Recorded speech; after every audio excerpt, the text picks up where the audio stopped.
हिंदू धर्म में कई प्रमुख व्रत त्योहार हर्षोल्लास के साथ मनाए जाते हैं, जिसमें होली पर्व का विशेष महत्व है। होली पर्व की शुरुआत वास्तव में होलिका दहन से होती है।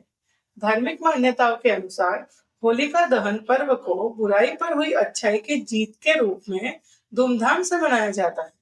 पुराणों में होलिका दहन के संदर्भ में नारायण भक्त प्रहलाद की कथा को वर्णित किया गया है, जिसमें बताया गया है कि कैसे अत्याचारी राजा हिरण्यकश्यपु ने पुत्र की हत्या के लिए षड्यंत्र रचा था, जो भगवान नारायण की कृपा से सफल नहीं हो पाया।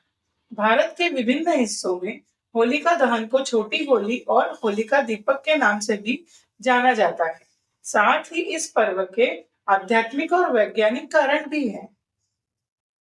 होली कब और कैसे मनाई जाती है? हिंदू पंचांग के अनुसार होली का आयोजन प्रत्येक वर्ष फाल्गुन मास के शुक्ल पक्ष की पूर्णिमा तिथि पर प्रदोष काल में आयोजन किया जाता है। यह आयोजन गांव या मोहल्ले के किसी खुली जगह पर किया जाता है। खासकर लकड़ियों से तैयार की गई वेदी पर गोबर से बने होलिका और भक्त प्रहलाद को स्थापित किया जाता है, जिसे गुलारी या बड़कुल्ला के नाम से जाना जाता है। इसके बाद होलिका दहन के शुभ मुहूर्त में होलिका के पास गोबर से बनी ढाल भी रखी जाती है और चार मालाएं, जो मौली, फूल, गुलाल, ढाल और गोबर से बने खिलौनों से बनाई जाती है, उन्हें अलग से रख लिया जाता है।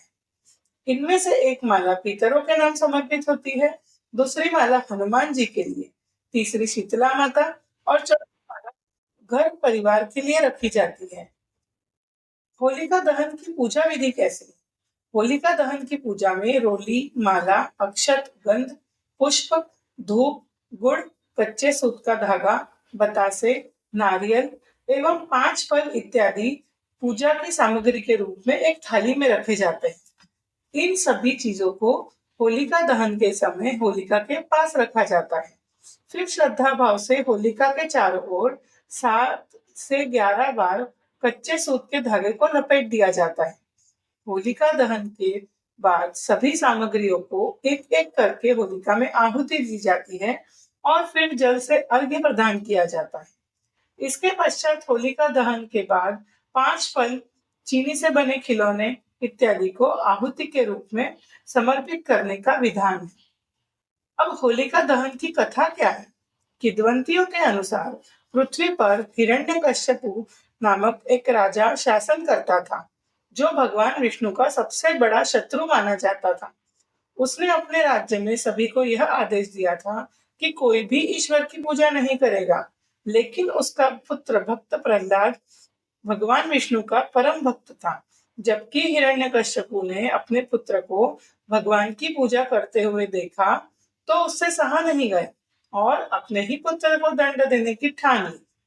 हिरण्यकश्यपु ने प्रहलाद को कई बार कष्ट देना चाहा, लेकिन भगवान विष्णु ने हर समय प्रहलाद का साथ दिया।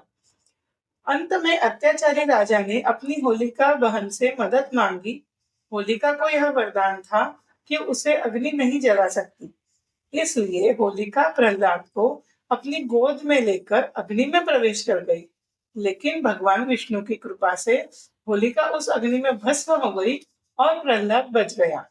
तभी से होलिका दहन पर्व को बुराई पर अच्छाई की जीत के रूप में मनाया जाता है। होलिका दहन का वैज्ञानिक कारण भी है।